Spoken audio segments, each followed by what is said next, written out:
శ్రీమాత్రే నమః. ఇంకొక 2 నిమిషాల్లో మనం పూజ మొదలు పెడదాము. పూజ చేయటానికి ముందు మనల్ని మనం మన శరీరంలో ఉన్నటువంటి అన్ని చక్రాలని మంత్రాలతో పవిత్రీకరణ చేసుకొని మనం ఆ తర్వాత పూజ చేసుకుంటాం.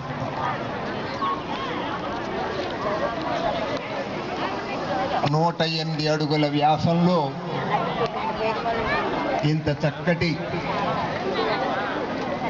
శ్రీచక్రాన్ని, సృష్టిలో ఉన్న సమస్త దేవతల్ని ఆహ్వానించేటటువంటి శక్తివంతమైన శ్రీచక్రాన్ని ఇక్కడ చిత్రీకరించినటువంటి దేవీపురం హైదరాబాద్ శాఖ వాలంటీర్లు, రాజమండ్రి శాఖ వాలంటీర్లని గురువు గారు అభినందిస్తున్నారు, ఆశీర్వదిస్తున్నారు.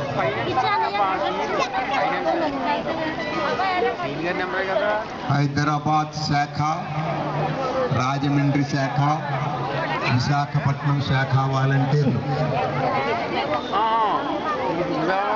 ఈ 108 అడుగుల వ్యాసం ఉన్నటువంటి శ్రీచక్రాన్ని చిత్రీకరించి ఇందులో దాదాపు 1000 కిలోల పూలు అలంకరింపజేసి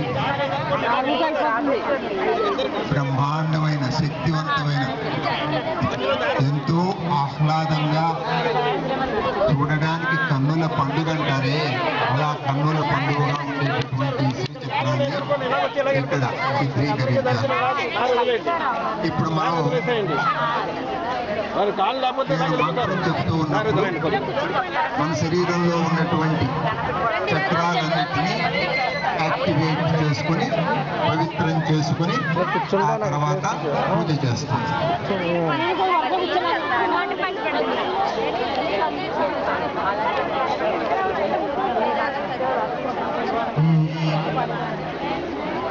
ఏ చక్రాన్ని మనం పవిత్రం చేస్తున్నామో ఆ మంత్రం సంబంధించిన చక్రం ఏదో నేను చూపిస్తాను. తర్వాత మీ దగ్గరలో ఉన్నటువంటి వాలంటీర్లు, ఒక్కొక్క కారణంగా 2 వాలంటీర్స్ ఉన్నారు, వాళ్ళు కూడా చూపిస్తారు. దానిని అక్కడ మీ చేయి పెట్టుకోండి. అందరూ ఆడియన్స్ కూర్చున్న వాళ్ళందరూ, ప్రతి దగ్గర కూర్చున్న వాళ్ళందరూ కూడా అలా పెట్టుకుంటే ఆ చక్రంలో ఉన్నటువంటి దోషాలన్నీ పోయి అది పవిత్రం అయ్యి మనకి పాపాలు కూడా పోతాయి. పాపాలు పోయి ఆరోగ్యం కూడా బాగుపడుతుంది. 2 రకాలుగా మనకి ఉపయోగపడేటటువంటి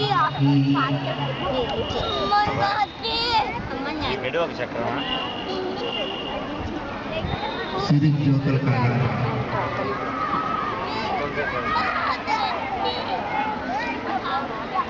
జ్యోతులన్నీ పెట్టడం అయితే అయిన తర్వాత మనం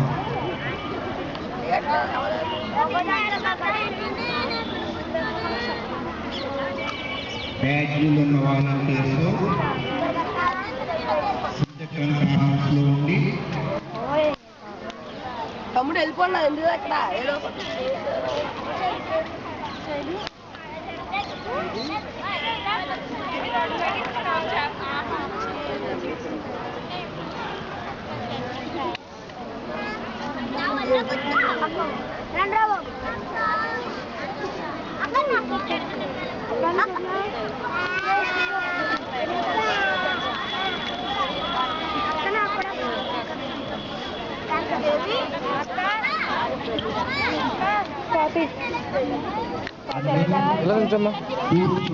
ఒకసారి కెమెరా పట్టుకు నుంచుంటాం. వీలైనంత దగ్గరగా కూర్చోండి చక్రాన్ని. వాలంటీర్స్ ఇందులో కూడా శ్రీచక్రం కార్నర్స్లో వాలంటీర్లు వీడియో అంకుల్ ఒకసారి మీ పొజిషన్లో ఉన్నప్పుడు ఒకసారి మీరు చేసి చూపించండి. ఇద్దరేసి వాలంటీర్లు శ్రీచక్రం కార్నర్స్లో బ్యాడ్జ్డ్ వాలంటీర్స్. ఓకేనా?